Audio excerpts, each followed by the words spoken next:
So let's go over where to get cool and useful weapons in Unicorn Overlord. So to begin, let's go to Orvir Harbor. Alright, let's go to armor. So what does he sell? So he sells two things of note. The Runic Sword, which allows sword users to delete armors, and the Unwavering Spear, which allows any spear user to accurately delete avoid tanks such as thieves and griffins. It gives you the True Thrust ability, which is a lane nuke that also can always 100% hit really difficult to hit enemies. So these two things, critically useful. Now after you deliver and get the ship back, you can board the ship and travel back to the starting island. And on the starting island, there is You're in the right place. the Sanguine blade, which has Sanguine attacks. Let's actually buy this because I need this.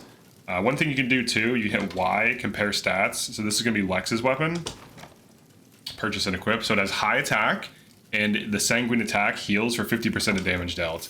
So hugely useful, really good on a unit like Lex, who typically wants to be healed because he's gonna be tanking. Alright, so now let's travel back. Let's just skip this. I'm just gonna run through it, so that way you can see on the map, and then we're gonna go over here. Now there are some artifacts too, so like you can check the provisioner as well. In some cases there's interesting things in there, but we're just going over weapons for now.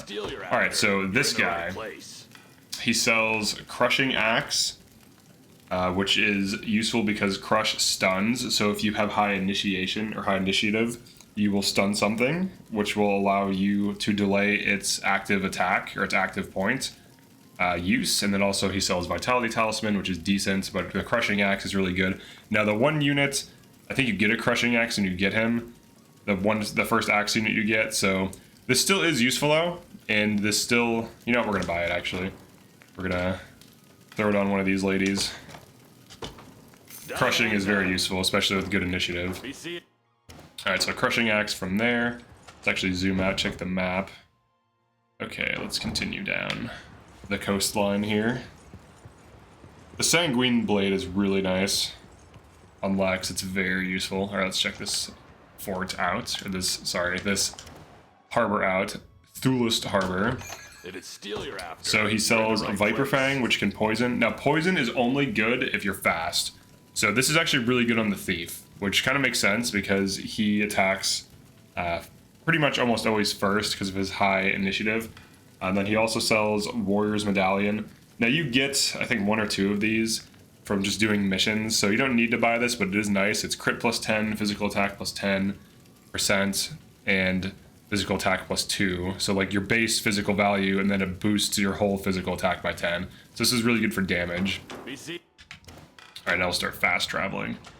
Let's see, what else do I have? This one.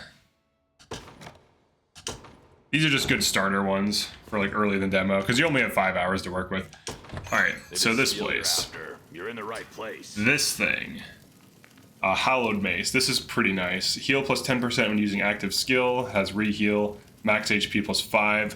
Magic attack 13. And then also Flame Bow for Flame Arrow. Flame Arrow is great to use on armors because they act last, so they always get hit by the burn. And if you throw this on your archer, it basically lets your archer become a mage. Functionally. It allows them to deal decent damage through burn to chip away at those pesky tanks. That's pretty much it for this one. There's also other things too, like some of these utility items are pretty nice. Like this is accuracy plus 20, which obviously will help you hit avoid tanks. This is nice, Silken Scarf, evasion plus 20. This is great on avoid tanks. Crit plus 20%, gauntlets, guard rate plus 20%. These are pretty nice items to throw on units to like enhance guard, to improve hit rates, to improve evade rates, to improve crit rates, and so on. Leather Hood is decent for mages, some magic damage, Brown Beret, basically the same thing but for physical. So a lot of these things are quite useful, so definitely check every single shop in the game. But the main ones I would say like Runic Blade, Sanguine, the True Spear, like the True Thrust Spear. Pretty huge on Clive. Unwavering Spear, probably his best weapon. I switch between Assaulting Lance and True Thrust based on what I'm fighting, because Assaulting Lance allows you to consistently kill, reset his attack, kill, reset his attack, and usually just wipe out groups. But also, even just by using Unwavering Spear, you're hit plus 10, which is hugely useful in this game, especially when dealing with the Void tanks, because typically your hit rate against the Void tanks is like 30 to 40%, so getting it closer to a coin flip improves the odds that you just actually hit that.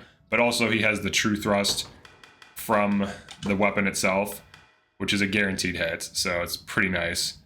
But yeah, that's it for this one. Definitely like and subscribe if you found this useful, and I'll see you next one. Peace.